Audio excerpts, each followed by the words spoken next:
ಸ್ನೇಹಿತರೆ, ನಮ್ಮದು ಪ್ರಗತಿಶೀಲ ರಾಜ್ಯ, ಆರೋಗ್ಯ ಕ್ಷೇತ್ರದಲ್ಲಿ ಭಾರಿ ಮುಂದುವರೆದಿರುವಂತ ರಾಜ್ಯ ಅಂತ ಕೊಚ್ಚಿಕೊಳ್ತೀವಿ.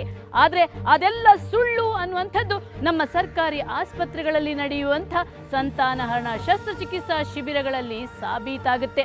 ಈ ಶಿಬಿರಗಳಲ್ಲಿ ತಾಯಂದಿರ ಮೇಲೆ ನಿರಂತರವಾಗಿ ಶೋಷಣೆ ನಡೆಯುತ್ತೆ. ಅಲ್ಲಿ ನಡೆಯುವಂಥ ದೌರ್ಜನ್ಯದ ಕರಾಳ ರೂಪ ನಮ್ಮ ರಹಸ್ಯ ಕಾರ್ಯಾಚರಣೆಯಲ್ಲಿ ಬಯಲಾಗಿದೆ. ಅದನ್ನ ಎಳೆ ಎಳೆಯಾಗಿ ಬಿಚ್ಚಿಡ್ತೀನಿ, ಬನ್ನಿ.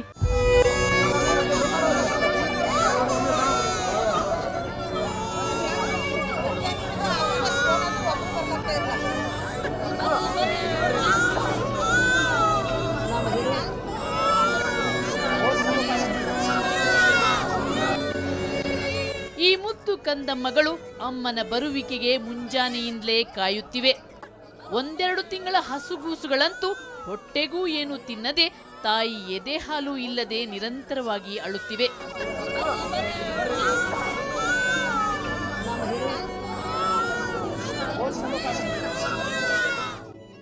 ಇನ್ನು ಈ ಮಕ್ಕಳ ತಾಯಂದಿರೂ ಅಷ್ಟೇ ಮುಂಜಾನೆಯಿಂದ ಬರಿ ಹೊಟ್ಟೆಯಲ್ಲೇ ಇದ್ದಾರೆ. ಅವರಲ್ಲಿ ಎಷ್ಟೋ ಮಂದಿ ವೈದ್ಯರಿಗೆ ಕಾದು ಕಾದು ಸುಸ್ತಾಗಿ ಹೋಗಿದ್ದಾರೆ. ಮುಂಜಾನೆ 6 ಗಂಟೆಗೆ ಬಂದೇವ್ರಿ. 1.5 ತಿಂಗಳದೈತ್ರಿ ಕೂಸ್ರಿ. 1.5 ತಿಂಗಳದೈತ್ರಿ. ಅವು ಬಾಂತೇರಿಗೆ ಏನೂ ಹೊಟ್ಟೆಗೆ ಅಂತೂ ಏನೂ ಕೊಟ್ಟೇ ಇಲ್ಲರಿ. ಒಟ್ಟು ಅವ್ರಿಗೇನು ಒಂದನಿ ಕೂಟಕ್ಕೆ ನೀರು ಸಕೆ ಇಲ್ಲರಿ. ಹಿಂಗಾಗಿ ಭಾಳ ತೊಂದರೆ ಇದು ಆಗೈತೆ ರೀ. ಹಾಲು ಕುಡಿಸೋದು ಹಾಲನೇ ಇಲ್ಲರಿ. ಕೂಸುಗಳಿಗೆ ರೀ ತ್ರಾಸು ಭಾಳ ಐತ್ರಿ. ಕೂಸುಗಳು ಅಳೋದು ಹಿಂಗಾಗಿ ರೀ. ಹ್ಞೂ ರೀ ಹೊಟ್ಟೆಗೆ ಏನೂ ಇಲ್ಲಾರ ಕೂಸುಗಳು ಅಳಾಕತ್ತಾವ್ರಿ.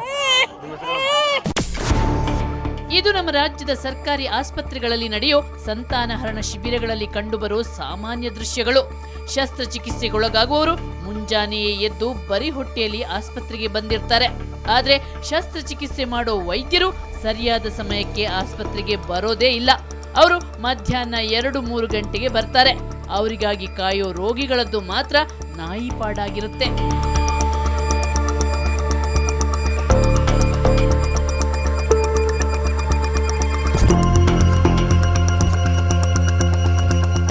ಕೇಸ್ ತೊಗೊಂಬಂದಿರಿ. ಮುಂಜಾನೆ 6 ಗಂಟೆಗೆ ಬಂದು ಕೂತೋರು, ಇನ್ನೂವರೆಗೆ ಆಪ್ರೇಷನ್ ಆಗಿಲ್ಲ. ಆದ್ರೆ ನಾವು ಏನು ಮಾಡ್ಬೇಕ್ರಿ? ಈ ಸದ್ದ ಮಾಡಾಕತ್ತಾರ ಕರಿ. ಅವ್ರ ಪೇಷಂಟ್ ತೊಗೊಂಡು ಹೋಗ್ಬೇಕು. ಹೆಂಗೆ ಆ ಕುಸುಗಳು ಹಸದೊಂದು ಸೌಂಡ್ ಅಳ್ಳಾತವ್ರಿ. ಮತ್ತು ಆ ತಾಯಂದರು ಒಂದು ಮುಂಜಾನೆ ನಿನ್ನೆ ಹಿಡಿದು ಊಟನೇ ಮಾಡಿಲ್ಲ. ಅವ್ರು ಏನು ತಿನ್ಬೇಕು ಹೊಟ್ಟಿಗೆ? ಒಂದು ಸೌಂಡ್ ಅವರು ಒದ್ದಾಡ್ಲತ್ತಾರ. ಈಗ ಎಲ್ಲರೂ ಬಂದು ಆಪ್ರೇಷನ್ ಮಾಡಿ ಓಡಾಡ್ಲತ್ತಾರ. ಅವ್ರು ಆಪ್ರೇಷನ್ ಮಾಡಿದವ್ರು ನಾವು ಕರ್ಕೊಂಡೆ ಯಾವಾಗ ಹೋಗ್ಬೇಕು? ರಾತ್ರಿ 12 ಗಂಟೆ ಹಾಕದು. ಹೋಗ್ಬೇಕಾರೆ ವಾಹನದ ವ್ಯವಸ್ಥೆ ಇಲ್ಲ. ಈ ಅಂಶ ನಾವು ಬೆಂಗಳೂರಿನ ಕೆಆರ್ ಪುರಂ, ಬೆಂಗಳೂರು ಗ್ರಾಮಾಂತರ ಜಿಲ್ಲೆಯ ಹೊಸಕೋಟೆ, ಆನೇಕಲ್ ಮುಂತಾದ ಕಡೆ ರಿಯಾಲಿಟಿ ಚೆಕ್ ಮಾಡಿದಾಗ ಬಯಲಾಯಿತು.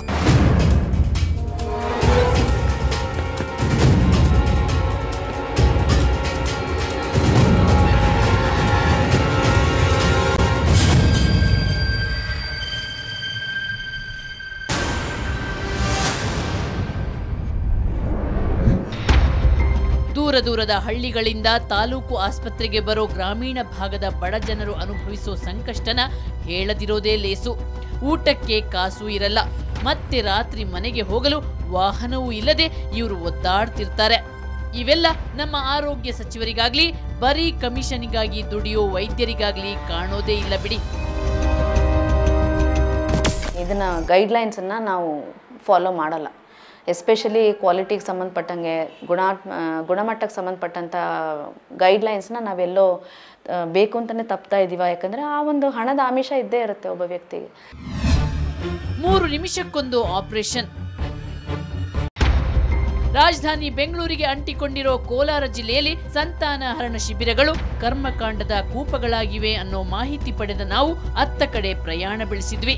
ಮೊದಲು ನಾವು ಬಂಗಾರಪೇಟೆ ತಾಲೂಕು ಆಸ್ಪತ್ರೆಗೆ ಹೊರಟ್ವಿ.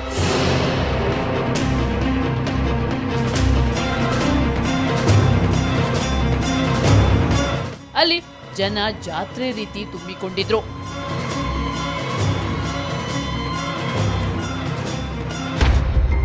ಅಲ್ಲಿ ಒಟ್ಟು 82 ಮಂದಿ ಶಸ್ತ್ರಚಿಕಿತ್ಸೆ ಮಾಡಿಕೊಳ್ಳಲು ಬಂದಿದ್ರು.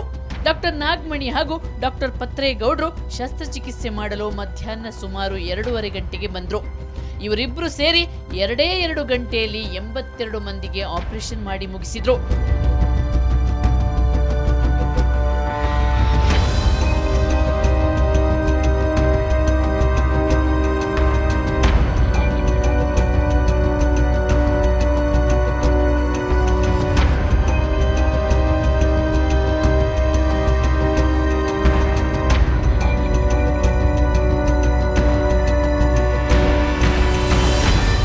ಅಂದ್ರೆ 3 ನಿಮಿಷಕ್ಕೊಂದರಂತೆ ಆಪರೇಷನ್ ಮಾಡಿ ಜೈ ಅಂದ್ರು. ಆದ್ರೆ ಅವರಿಂದ ಆಪರೇಷನ್ ಮಾಡಿಸಿಕೊಂಡ ರೋಗಿಗಳ ಪಾಡನ್ನೊಮ್ಮೆ ನೀವೇ ನೋಡಿ.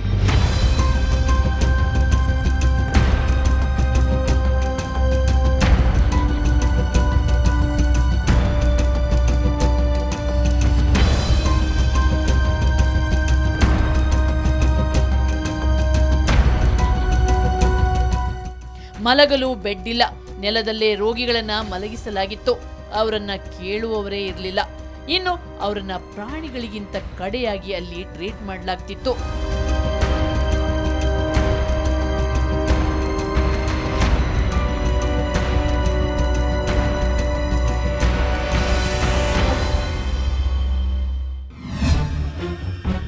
ಆದೇಶಕ್ಕಿಲ್ಲ ಕವಡೆ ಕಾಸು ಕಿಮ್ಮತ್ತು. ದುರಂತ ನೋಡಿ, ಒಬ್ಬ ವೈದ್ಯ ದಿನಕ್ಕೆ 20 ಆಪರೇಷನ್ ಮಾತ್ರ ಮಾಡಬೇಕು ಅನ್ನೋ ಕೇಂದ್ರ ಸರ್ಕಾರದ ಆದೇಶಕ್ಕೆ ಕರುನಾಡಲ್ಲಿ ಕವಡೆ ಕಾಸಿನ ಕಿಮ್ಮತ್ತಿಲ್ಲದಂತಾಗಿದೆ. ಇದು ಟ್ರೈಲರ್ ಅಷ್ಟೇ, ಪಿಕ್ಚರ್ ಇನ್ನೂ ಸ್ಟಾರ್ಟ್ ಆಗಬೇಕು. ಈ ಶಿಬಿರಗಳಲ್ಲಿ ರೋಗಿಗಳ ಜೀವದ ಜೊತೆ ವೈದ್ಯರು ಹಾಗೂ ನಮ್ಮ ಸರ್ಕಾರ ನಡೆಸ್ತಿರುವಂತ ಚೆಲ್ಲಾಟ ನೋಡ್ಬಿಟ್ರೆ ನೀವೇ ಬೆಚ್ಚಿ ಬೀಳ್ತೀರಾ.